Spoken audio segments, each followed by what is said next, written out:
selain satu simbol bahwa kita mengawali itu sesuatu dari Al-Quran, karena itu seluruh pedoman kita, petunjuk kita itu ya ada di Al-Quran Sunnah. Kemudian secara spesifik memang di Ali Imran tadi dibacakan ya, kita diminta untuk bertakwa. Secara spesifik juga di 104 itu wa'takum minkum ummah yad'una ilal khair wa ya'muruna bil ma'ruf wa yanhauna 'anil munkar. Itu perintah untuk kita membuat satu barisan umat ya, membuat satu barisan perjuangan ke depan, dan inilah yang sedang kita lakukan ya, dengan berbagai macam strategi melakukan al-amru bil ma'ruf wa nahyu 'anil munkar.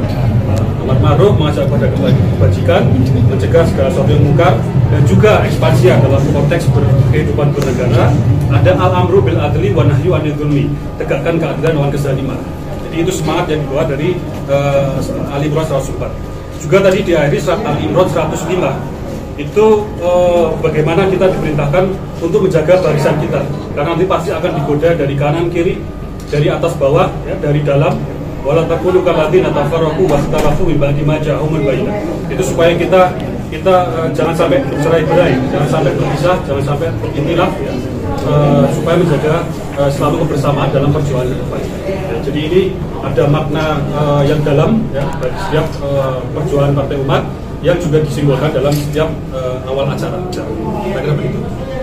Ya, jadi kemarin kita sepakati kalau kita nanti mengundang ketua umum partai, pertama memang kadang ya secara praktikal itu belum tentu hadir, tapi diwakili dengan mungkin pihak-pihak yang kurang relevan. Jadi kita putuskan kita undang-undang langsung tokoh-tokoh yang memang insya Allah garis perjuangannya sama dengan Partai Umat. Seperti nanti tadi sahabat-sahabat wartawan lihat di depan tadi ya.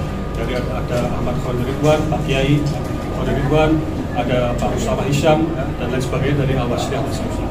Jadi memang kita putuskan tersebut supaya lebih efektif, tidak hanya seremonial simbolis gitu untuk tamu-tamu undangan.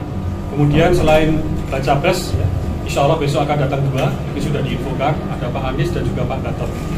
Kemudian nanti malam ada Pak Din Samsudin, insya Allah ya, kalau tidak ada halangan, beliau nanti akan diskusi panel bersama Bapak. Nanti mungkin akan dimoderatori langsung Pak Kaban atau siapa nanti di sini. Nanti malam jam 19.30, jadi very much welcome ya, untuk kita mendiskusikan ya, terkait perjuangan keumatan.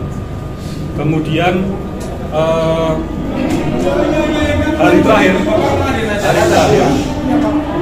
terakhir itu nanti ada diskusi panel juga ya, temanya untuk terkait pemenangan bahaya tunda pemilu ya, kita undang Rocky Gerung, Refli Harun dan juga Prof. Rusli.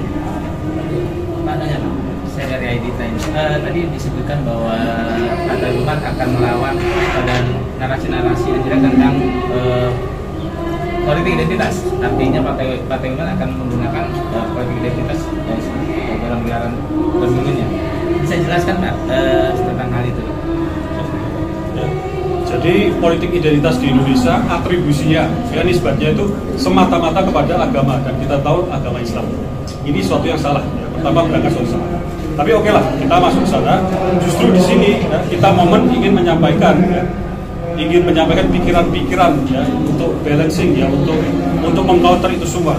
Bagaimana kalau kita memisahkan agama, nilai-nilai agama, moralitas agama, sedangkan nilai-nilai moralitas agama itu memberikan ya referensi yang absolut, yang permanen, yang tidak pernah berubah lintas zaman, lintas generasi.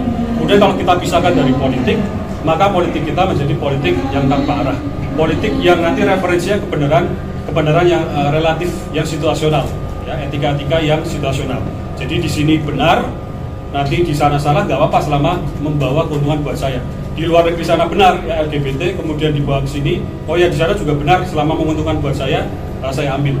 Jadi ini relativisasi moralitas dan etika sangat berbahaya, dan kita sampaikan bahwa ini adalah proyek besar sekularisme. Jadi narasi politik identitas di Indonesia ini ditunggangi proyek besar sekularisme. Nah kemudian maka kita sebagai counter argumen kita sampaikan Partai Umat dalam hal itu adalah politik identitas. Selanjutnya kita lihat narasi bahwa jangan melakukan politik di masjid. Itu sebenarnya narasi lanjutan ya, yang sama juga menyesatkan. Padahal masjid itu dibuat pada zaman Rasulullah SAW, ketika itu hijrah, yang pertama didirikan masjid, pusat pendidikan, ya, pusat untuk gagasan-gagasan, pertukaran ide-ide cemerlang itu ada di masjid, ya. Baru kemudian mendirikan pasar. Ya, jadi harus bisa dibedakan politik gagasan dan politik provokasi, harus bisa dipisahkan politik persatuan dan juga politik segregasi. Itu yang nampaknya mereka rancu. Asal politik tidak boleh di masjid karena dikira adalah politik yang memecah, yang segregasi, yang kemudian berkata yang tidak baik dan seterusnya. Juga pembahasan soal peruncingan kira-kira kemana arah langkah politik di Partai Umat untuk di pemilu 2024. Ya, tentunya ada. Jadi ini amanah ADART, ya, aturan internal kita, bahwa nanti tugas DPP adalah merekomendasikan baca pres kepada Majelis Syuro. Itu mekanismenya. Itu nanti akan dalam bentuk output ataupun luaran namanya rekomendasi Rakernas. Ada internal dan eksternal. Itu nanti salah satunya masuk di situ. Kemudian pada waktunya nanti keputusan sepenuhnya pada forum Majelis Syuro. Itu mekanisme internal dari Partai Umat. Tapi tentu ya kita capture, kita menangkap ya dengan sangat sensitif ya masukan-masukan, aspirasi-aspirasi dari sahabat-sahabat di wilayah daerah. Ini nama-nama yang sudah muncul dan kita juga sudah tahu, sudah mulai sering mendengar lah ya mana yang memang lebih sering dibicarakan, lebih sering diaspirasikan, ini kami dukung ini dan seterusnya. Jadi tentu ada nanti peruncingan. Tadi kan Abang dalam pidatonya ada bahas soal wacana perpanjangan 5 tahun jabatan tuh kan.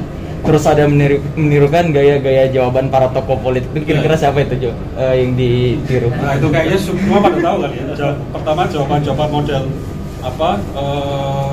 namanya standar ganda ya. Saya tidak tahu saya ini ada siapa, itu standar ganda yang sering kita dengar ya. Teman-teman sudah pada tahu lah ya. Kemudian yang kedua ini jawaban yang tadi partai ketua umum kita tidak bisa menghalangi ketua umum ataupun pihak-pihak lain untuk mewacanakan ini. Ini kan narasinya muncul kira-kira 1 minggu belakang. Ya, jadi ini semacam ya membuka jalan juga. Kita juga tahulah itu mungkin salah satu orang dekat pimpinan negeri ini. Kalau yang lain-lain juga banyak itulah di media ya. Sebenarnya itu nasa sama tadi kan menambah saja. Ini kita ingatkan betul. Jadi saya sudah SMP itu Pak Jokowi belum lahir. Jadi saya mengalami orde lama, orde baru sampai sekarang. Nah, jadi mengapa kita tidak belajar di sejarah kita sendiri? Jadi bukan itu kurang apa? Karena itu tokoh dunia. Bayangkan gubernur pidato di depan PBB yang bahasa Inggris langsung tanpa teks. Kemudian gubernur itu pidato di Capitol Hill, ya, di parlemen yang sangat terhormat itu, ya. Bukan itu tepuk tangan. Ya. Nah, bukan saja ini juga bisa hilaf ketika diminta seumur hidup, dia juga iya saja, tapi tragis ke akhirnya. Nah, Pak itu begitu. Pak kan juga sebenarnya jasanya besar lah ya, tapi kemudian lantas kekuasaan membius, kemudian setiap kali dia mau mundur maka ini buzzers maupun yang dekat-dekat jangan Pak, Bapak masih dibutuhkan Pak, jangan Pak, saya berkeliling kemana-mana. Misalnya almarhum ada menteri yang waktu itu Pak Harto saya akan sampai 6 kali saja, 3 putaran sudah cukup, saya akan mundur. Nah, kemudian ada menteri namanya Sabua, kemudian mengatakan Pak, dari pantauan saya setelah lihat dari Aceh sampai Merauke itu nama Bapak masih kita. Nah, kemudian orang biasa kalau ditunjukkan nama-nama aku kok saya hebat ini, padahal sudah nggak hebat. Saya kira seperti ini sedang berjalan. Saya berwanti-wanti bahwa ada ajal. Nah, saya tidak tega juga kalau kemudian Pak Jokowi turunnya itu kemudian diturunkan rame-rame, Luhut kemudian juga akan diminta membuka kekayaannya yang saya kira adalah itu dan lain-lain. Udahlah, kalau sudah 10 tahun sudahlah ya. Kita manusia itu ada batasnya, jangan haus kekuasaan, jangan dahaga kekuasaan politik, itu nanti malah ketika ajal sampai itu menjadi manusia. Saya kira itulah yang saya ingatkan. Mudah-mudahan sampai, kalau enggak ya enggak apa-apa. Sama si Pak Prabowo juga ada nama yang udah disebut dalam 3 bakal capres yang Pak Gatot atau Pak Prabowo atau Pak Anies ini. kita belum jadi presiden kan sindir presiden sudah ada. Jadi kan image building ya, personanya itu sehingga bisa menghipnotis sebagian rakyat yang memang kurang informasi ya. Kemudian ya ketika bagi-bagi sembako tengah malam juga bagi-bagi apa ya semua yang di pos dengan itu menurut saya ini demokrasi abal-abal ya. Jadi hanya simbolik ya. Tapi kenyataannya kekayaan kita dikuras ya. Mengalir tiap hari ya malam ya pagi ya sore ya siang itu keluar ya. Jadi hasil-hasil tambang kita, hasil-hasil minyak kita, batu kita, boksit kita, nikel kita itu kan sudah keluar terus. Nah, kemudian lihat saja terutama kesenjangan ya. Di Oxfam di London itu kan jelas sekali. Di tahun lalu itu nggak dibantah. Ada 4 gelintir manusia, 4 orang itu kekayaannya melebihi 100 juta orang di bawah. Itu maksud saya yang 100 juta itu. Kita bertentangan dengan Pancasila, bertentangan dengan falsafah kita, ya, bertentangan dengan semua ajaran kebudayaan siapa dulu semua agama saya kira tidak mengizinkan adanya eksploitasi itu.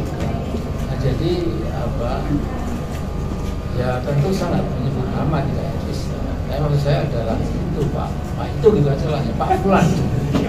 Kita cukup ya masih. Terkait ini proporsional terbuka dan tertutup ini kan lagi diuji di MK nih. Kalau Pak Amin Rais sendiri pengennya terbuka atau tertutup? Apapun kita ya, betul. Kalau Bapak sendiri nilainya lebih bagus. Dua-duanya bagus kita akan tempuh, tidak ada masalah. Berarti kalau terbuka juga nggak masalah dong Pak? Apa? Kalau pemilu tertutup proporsional tertutup? Makanya kita menunggu ya. Kalau KPU-nya maunya dipersulit itu apapun ya. Saya kira semua partai juga akan kalau dipaksa terbuka ya. Jadi kita ini insya Allah walaupun partai muda usia tapi kan pengalaman teman-teman kan luar biasa. Jadi kita tahulah gimmick maupun gimmick itu apa ya permainan. Berarti nggak masalah Pak kalau tandanya tertutup? Nggak ada masalah. Yang penting jangan ditunda. Ini kan untuk alasan supaya ditunda. Kan kita nggak